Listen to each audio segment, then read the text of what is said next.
Агата Кристи, детектив әдебиетінің көрнекті өкілдерінің бірі. Аты әлемге әйгілі ағылшын жазушысы. Толық аты Агата Мэри Кларисса Миллер. Оның әңгіме жинақтары 4 миллиардтан астам тиражбен сатылып, 100 тілден көп тілге аударылған. Ғайып болған миллион әңгімесінің негізінде фильм түсірілген.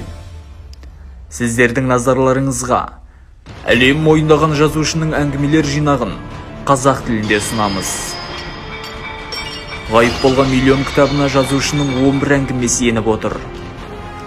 Кітап 160 беттен тұрады. Ағылшын тілінен аударған Ахметов Әділ Құрманжанұлы.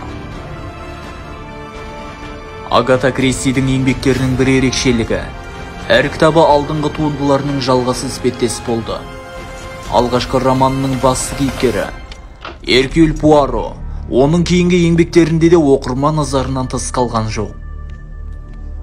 Лондон Шотландия бірлескен банкінің Нью-Йорктен жөнелткен $1 миллион тұратын облигациялары Олимпия кемесінен адам түсініп болмайтын жағдайда ғайып болды. Кілт тек 3 адамда ғана болған.